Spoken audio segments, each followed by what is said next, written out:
upon a time not that long ago, the leader of the Republican Party in the Senate, the top Senate Republican, got fired. He lost his job for wishing that a segregationist had been elected president.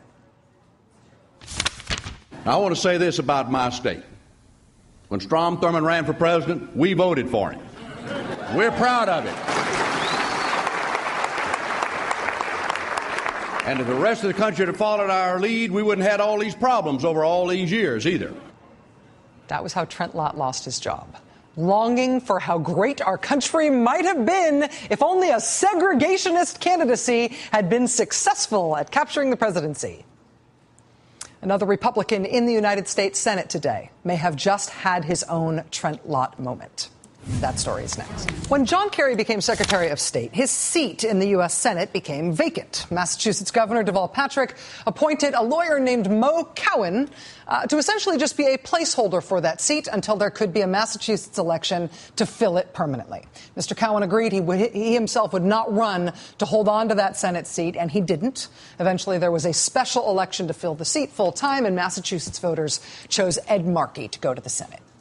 But when Mr. Mo Cowan was sworn into the Senate to hold that seat for just a few months, something historic happened. For a hot minute, for an overlap of only about 20 weeks, while Mo Cowan was there, for the first time in U.S. history, there were two black people in the United States Senate.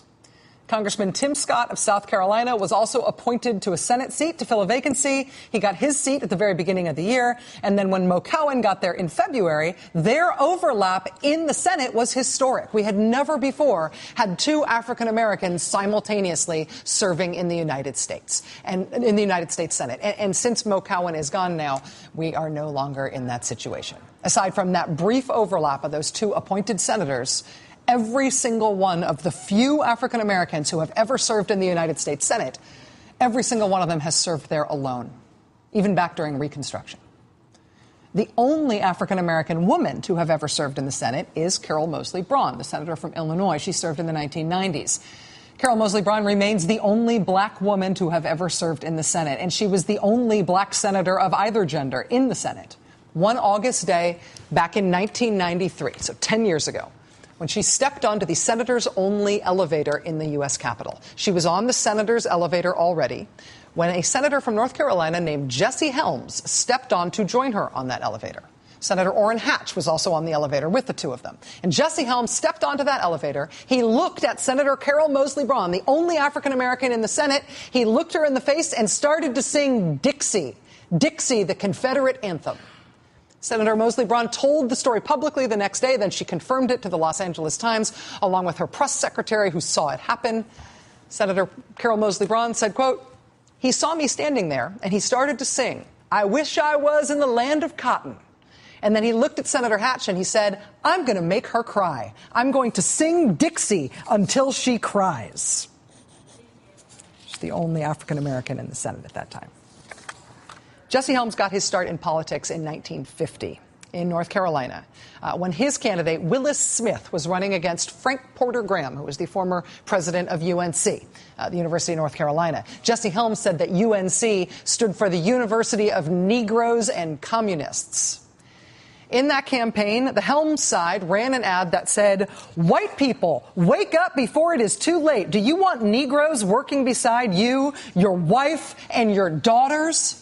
In your mills and factories? Frank Graham favors mixing of the races." They also made up campaign literature in that campaign saying that Frank Graham's wife once danced with a black man.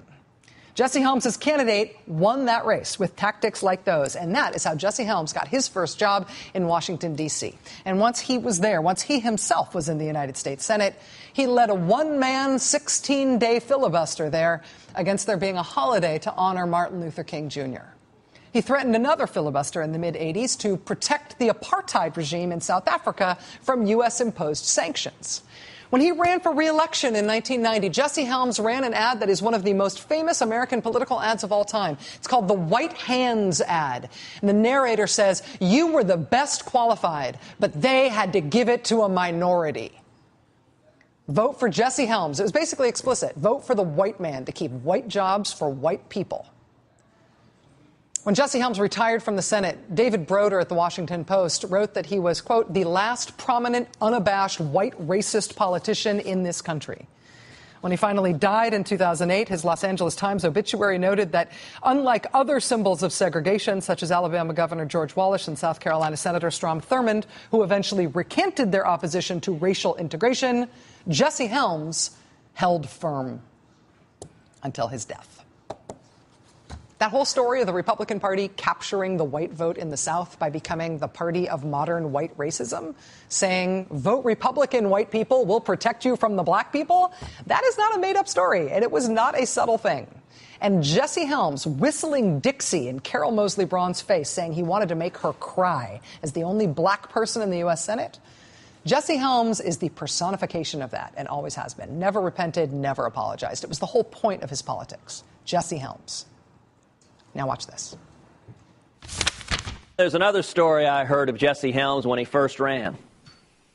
That he opened the mail and out fell a check for $5,000 from John Wayne. So he spent some time trying to track down. It's not easy to figure out how do you call John Wayne, but he managed to figure out how to do so. And he placed the call, and the Duke answered the phone. And apparently Jesse Helms said, you know, Mr. Wayne, this is Jesse Helms.